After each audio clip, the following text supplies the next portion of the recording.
Mabuhay! The next P we are about to discuss is the price. To start, let's first define price.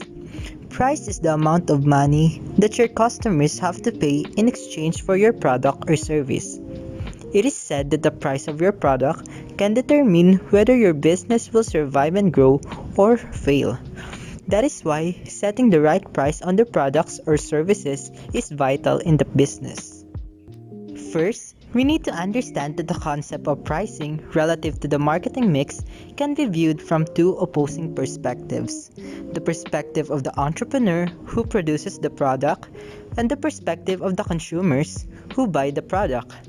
Normally, producers apply higher prices for the products to gain a higher profit, while consumers want lower prices for the products. However, low pricing may hinder your business growth because of low profit, while high pricing may kick you out of the competition since consumers will buy those with lower prices. So, how can we set the right price? There are no rules on how prices are set, but there are variables that highly influence the setting of prices of goods and services. These are availability of the competing products, cost of making the product, type of product, presence of substitute products, stages of the product in the market, and the demographic profile of the target consumers. Let's learn about them one by one. The first factor to be considered is the availability of competing products. As an entrepreneur, we must know the level of supply and demand for the products we produce. When the demand for the product is high, it is most likely that many businesses will produce the said product to meet the demand. But in doing so, the supply will increase. And when the supply of competing products is high, the price of the product is usually low. But why do we need to know about this? Because it can guide us in setting the price for our product or services. Pricing your products higher than your competitors kicks you out of the market since the consumers will buy the ones with the lower price. However, if you set your price lower than your competitors, you might get lower profit, hindering your business growth. Which is why competitors usually provide products and services at the same price. This concept is explained in the game theory introduced by John Nash. It states that competitors' prices need to reach an equilibrium so that everyone can profit. On the contrary, unique or innovative products or services are usually higher in price since there are fewer competitors. And if these products are high in demand, a higher price can be set by the producers. So, entrepreneurs need to be knowledgeable about the trend of the supply and demand for the product in the market. In this way, they can set a price on their products or services accordingly. Why is it important to know the cost of making the product? First, we have to know what makes a product. A product is formed through a manufacturing or production process which involves costs. The cost of making a product is an important factor in setting the price of a product. The price depends on the cost of making it. Keeping the cost in mind is needed to prevent setbacks by knowing if a price is too low or too high for the cost and the market. The cost of making the product can be divided into three: 1. Direct labor, 2. Direct materials, and lastly, factory overhead. First is direct labor. It refers to the wages paid to the workers directly involved in the active manufacturing process of a product. Some examples of direct labor include factory or assembly line workers, production managers, delivery truck drivers, and much more. Next is direct materials. It refers to the materials and supplies that are consumed during the manufacturing or production process of a product. It is mostly raw materials that are used in the primary production of a product. Some examples of it are timber, cotton, rubber, sand, and wheat. Last but definitely not the least, factory overhead. It includes indirect materials, indirect labor, rent, utilities, and maintenance. What's the difference between direct and indirect materials? Direct materials are used and can be traced to the final product. On the other hand, indirect materials can be identified and traced in the final form of the product. Indirect materials are most likely tools and equipment that helps in the production process such as uniform, chairs, desks, and hand tools. What is the difference between direct and indirect labor? Direct labor, as referred to earlier, are workers that are directly involved in the active manufacturing or production process. It mostly consists of blue-collar workers, a person who mostly performs manual labor. On the other hand, indirect labor involves work that supports the manufacturing business behind the scenes. They are not mostly involved with the product physically. Indirect labor is more on managerial and administrative work such as accountants, salespeople, and marketing executives. Maintenance and sanitation work are also considered indirect labor since they are not directly involved in the product. There are two types of products. They are broadly classified into industrial products and consumer products. Industrial products are used as raw materials for other manufacturing entities. These products are based on the demand for the consumer products they help to produce. Industrial products can also be classified for production or support. Production goods are used for a final consumer product, while support goods help in the production process of consumer products such as machinery and equipment. They have a specific buyer, and the buyer usually needs to invest a lot of money to purchase these goods. Another characteristic is that they are complex in nature because they can be technical and those who use them must be skilled. Their prices are usually higher than consumer products, and the prices of these products remain fixed for a long period.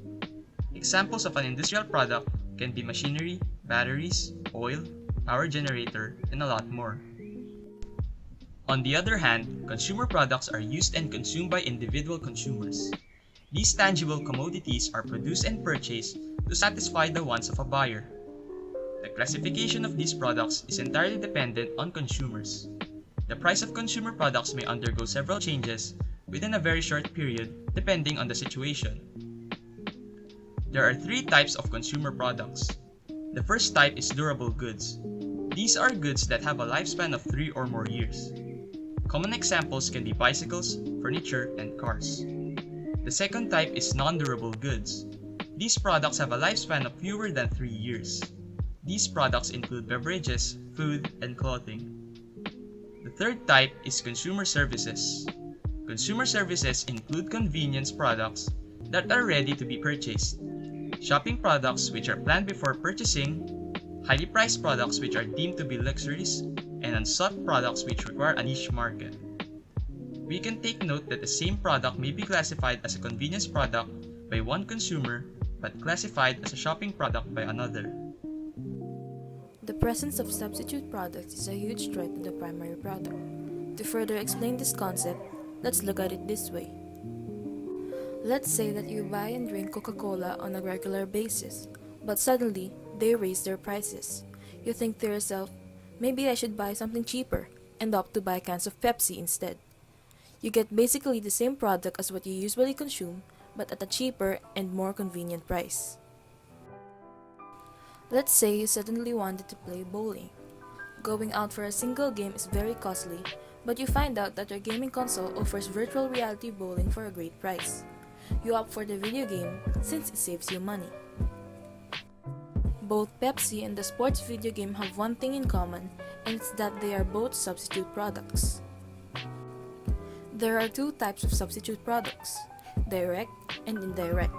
Pepsi, which is closely related and even mistaken for Coca-Cola, is a direct substitute as it serves the exact same purpose while sharing similar qualities. The sports video game, on the other hand, is an indirect substitute as they and traditional bowling come from different industries that are seemingly unrelated. They are different products from different categories. but a proportion of customers may readily substitute the two. So what do these substitute products really do? Substitute products basically set the limit to the selling price of a primary product. They are able to do this as consumers may easily switch and buy the substitute products with lower prices, especially when the primary product is not available. The threat of substitute products is relatively low, and with competitors being able to easily join the market, the resulting competition is always expected to be stiff. Well, what can we do about it? The only thing that we entrepreneurs will be able to do is focus, stay alert, and learn. Monitor and study the entrepreneurial opportunities that may be provided by substitute products, as these likewise position themselves within the market. The product life cycle depends on the strategies the entrepreneur uses in their business. Although products may vary, they all go through these 5 stages: development, introduction, growth, maturity, and decline. First on the list is product development. This is often referred to as the valley of death, as seen from the graph, because costs are accumulating. Some products required a lot of time and effort for it to be developed and tested. Additionally, for startup businesses, the funding for this stage is usually from the owner's personal resources. After the development comes the product's introduction to the market. The entrepreneur's job in this stage is to build product awareness to the potential customers. For this to happen, they have to reach out to other businesses for partnerships or advertise their product to the public, which will certainly cost money. This results in high marketing costs and possibly high losses. This leads to a high failure rate and small or negative profits. But the good thing here is it has limited competition and prices can be set high to recover development costs. At this point, it is also important to patent the product to establish product branding and have it protected by intellectual property laws. Since product awareness has now been established, investors and lenders usually fund the product at this stage. When a product is accepted by the customers, it is already in its growth stage. Now the entrepreneur focuses on the increasing market share, prompting them to a different marketing approach. Now the product can be maintained or improved. The pricing is maintained as demand increases with little competition, thus leading to an increase in profit. This stage can either be funded by lenders or by the company through increased revenue. All good things must come to an end, as strong growth must slowly diminish into the maturity stage. The entrepreneur must now focus on maintaining market share given the increasing competition.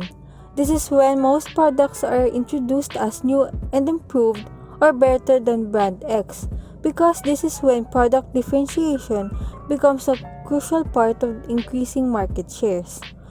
Prices may be lowered in order to keep up with the competition, but the best thing here is that the cost of production decreases as the business shifts into a more efficient manufacturing process. At last comes along the diminishing stage. The product faces market saturation.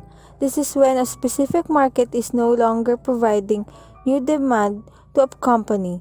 This can be caused by intense competition in the maturity stage or the reduction of market's needs for the product. Although most of the businesses face market decline and falling sales profit, they still enjoy cheap production and market.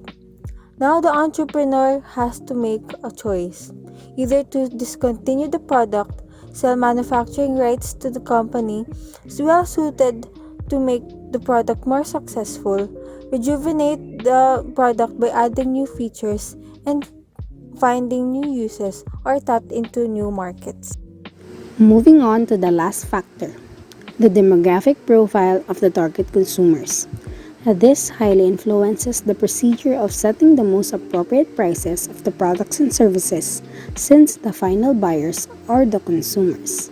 For instance, people who belong to a higher economic status usually buy expensive products to maintain their social image, meaning the products they buy are competitively priced. The pricing strategy should be different when your target market does not belong to this social status. There are 5 common pricing strategies: cost plus pricing, competitive pricing, value based pricing, price skimming, and penetration pricing. Price skimming sets a high price and lowers it as the market evolves, while penetration pricing sets a low price to enter a competitive market before raising its price in the future. Let's take a closer look on the other 3 pricing strategies. Cost plus pricing is also known as markup pricing. It's a pricing method where a fixed percentage is added on top of the cost to produce one unit of a product, or as we may say, its unit cost. The resulting number will be the selling price of a product. The pricing method looks solely at the unit cost and ignores the prices set by the competitors. For this reason, it's often not the best fit for many businesses because it doesn't take external factors, like competitors, into account. Now, value based pricing is the exact opposite of cost plus pricing. Value based pricing, also known as customer based pricing, is a strategy businesses use to charge products or services at a rate they believe customers are willing to pay. Instead of marking up items based on various costs, companies that use value pricing base their prices on their customers' idea of how much a product or service is worth. It isn't for every business, as this strategy is often used at the highly competitive and price sensitive markets or when selling add ons to other products.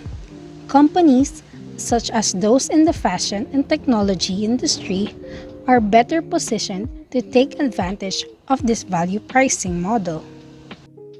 Lastly, competitive pricing is the process of selecting strategic price points to best take advantage of a product or service based market relative to competition. This pricing method is used more often by businesses selling similar products since services can vary from business to business while the attributes of a product remain similar. This type of pricing strategy is generally used once a price for a product or service has reached the level of equilibrium, which occurs when a product has been on the market for a long time and there are many substitutes for the product.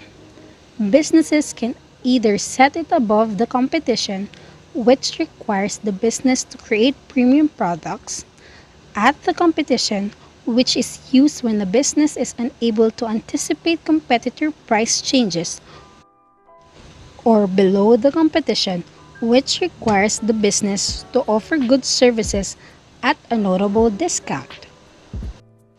So, to sum it all up, pricing is one of the most important aspects of your market strategy. It's important that when you are considering your price that you realize it is not for yourself but for your target consumers.